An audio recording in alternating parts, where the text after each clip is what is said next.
It is exactly 3 p.m. on a quiet, unremarkable Tuesday. To the outside world, to the millions of people commuting and working, this is just another ordinary hour in the relentless global financial cycle. But inside the glass towers of a dying corporate empire, the air has suddenly turned cold. It is the kind of silence that precedes a total collapse. In exactly 60 minutes, a press release is scheduled to be distributed to every major news outlet and wire service in the world.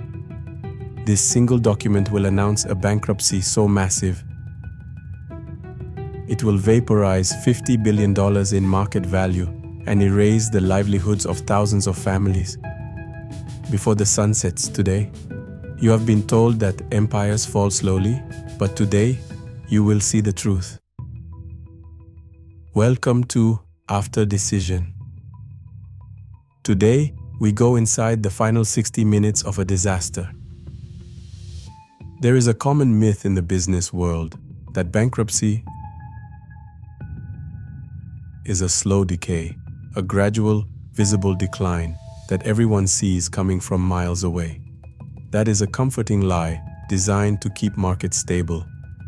Based on thousands of pages of court-ordered filings and leaked internal memos that were never meant for public eyes, we discovered a different reality. Bankruptcy is not a slope. It is a vertical cliff.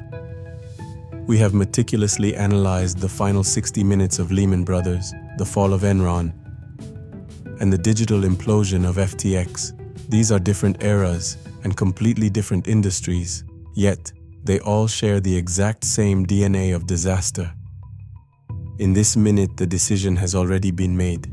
The ink is drying, and the world is about to change forever. In the first 15 minutes of this final hour, the fundamental mission of the company changes. It is no longer about saving the shareholders. It is about absolute legal insulation. Our research shows that in 70% of major corporate collapses, the volume of encrypted emails sent to general counsel spikes by over 600% in this specific window. The CEO is no longer monitoring the stock ticker or the competition. They are obsessively reviewing their personal liability insurance.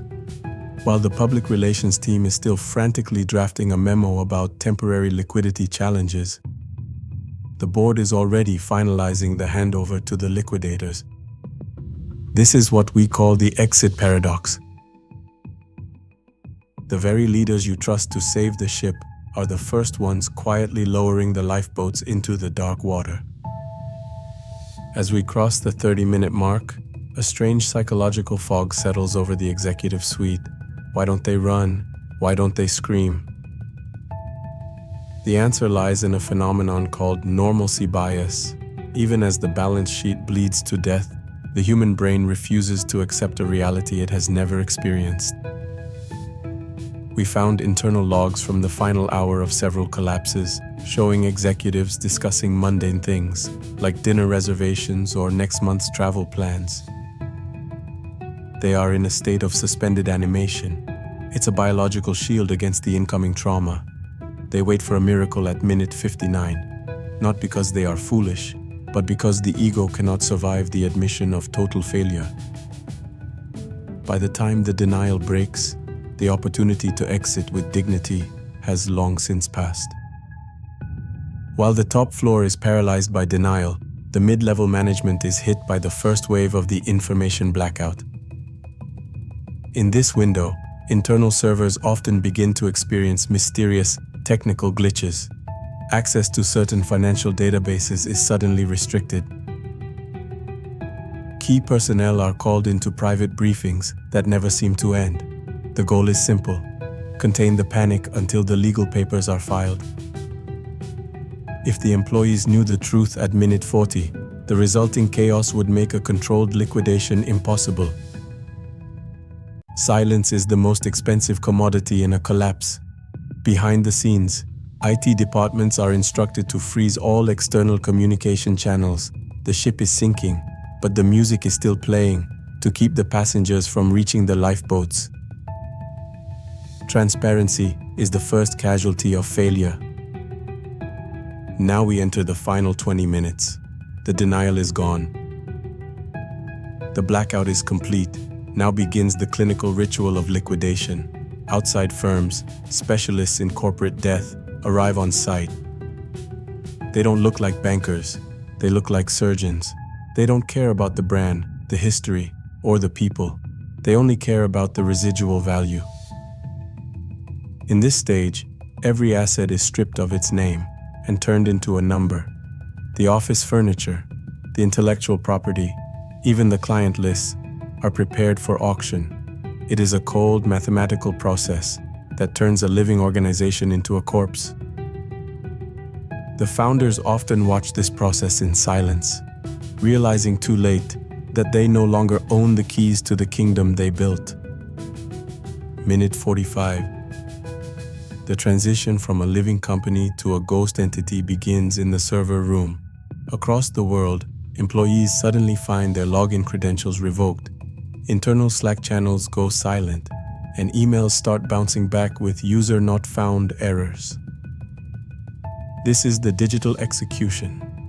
It is a cold, automated process designed to prevent any last-minute internal sabotage. Imagine the panic of 1,000 people, realizing simultaneously that they no longer exist in the system. The digital keys have been changed, and the walls have been raised. Behind the scenes, the liquidators are already changing the administrative passwords, effectively locking the founders out. The power hasn't gone out, but the connection to reality has been severed. As the news begins to leak through private texts, a heavy, suffocating silence falls over the floors. This is the ghost walk. People start gathering their personal belongings in silence. No one is crying yet. They are in a state of collective shock. You see the small rituals of departure, a favorite coffee mug being wrapped in a paper towel, a family photo being tucked into a briefcase. In this minute, the brand that spent millions on marketing is now just a pile of cardboard boxes. The corridors that once echoed with ambition are now filled with the sound of packing tape. It is the most honest moment in the history of the company. The corporate mask has been stripped away, leaving only the raw vulnerability of human beings. Minute 55. We have reached the point of no return. In a windowless room, the final signature is being placed on the bankruptcy filing. This is the legal guillotine. Once that ink hits the paper, the board of directors loses all power. The company is no longer a business. It is a debtor in possession. Every cent, every decision, and every asset is now under the control of a court-appointed trustee. The founders are often asked to leave the room. They are no longer needed. The lawyers and the accountants have taken over the cockpit. The flight is over, and the crash landing has officially begun. Outside, the world is still oblivious. But inside this room, an era has just been executed. Minute 59. The countdown is over. The press release has hit the wires. In a matter of seconds, the private tragedy becomes a public spectacle. Across every financial news network, the red breaking news banner flickers into life. You can see the impact in real time as algorithm-driven trades sell off millions of shares in milliseconds. This is the impact wave. It's no longer about spreadsheets, it's about human panic. Pension funds, individual investors, and loyal employees watch their screens in disbelief. The building still stands, the lights are still on, but the value is gone. A legacy built over 40 years has been dismantled in 60 minutes. The empire has officially fallen. The clock strikes 4 p.m., the market closes, and the silence that follows is deafening. The desks are empty, the phones have stopped ringing, and the feverish ambition of the morning has evaporated into thin air. This is the aftermath. In the coming weeks, the liquidators will sell off the chairs, the laptops, and even the expensive art on the walls, but they cannot sell the lessons. Every corporate collapse leaves behind a hidden blueprint of what went wrong. A series of decisions, small and invisible at first, that led to this one irreversible moment. History doesn't repeat itself, but it rhymes. Somewhere else, in another glass tower, another company is currently in its first 10 minutes. They don't know it yet, but the clock is already ticking for them too. Success is a noisy teacher, but failure is a silent and brutal master. We study these 60 minutes not to mourn the past, but to protect your future. Bankruptcy is rarely about a lack of money. It is almost always about a sudden lack of truth. When the ego becomes larger than the evidence, the cliff becomes inevitable. Are you paying attention to the silence in your own organization? Are you ignoring the subtle signs of the exit paradox? At After Decision, we don't just look at the crash, we look at the choices that made it certain. Stay rational, stay vigilant, and most importantly, stay honest with the data. Because the next 60 minutes belong to you. Make them count. This is After Decision.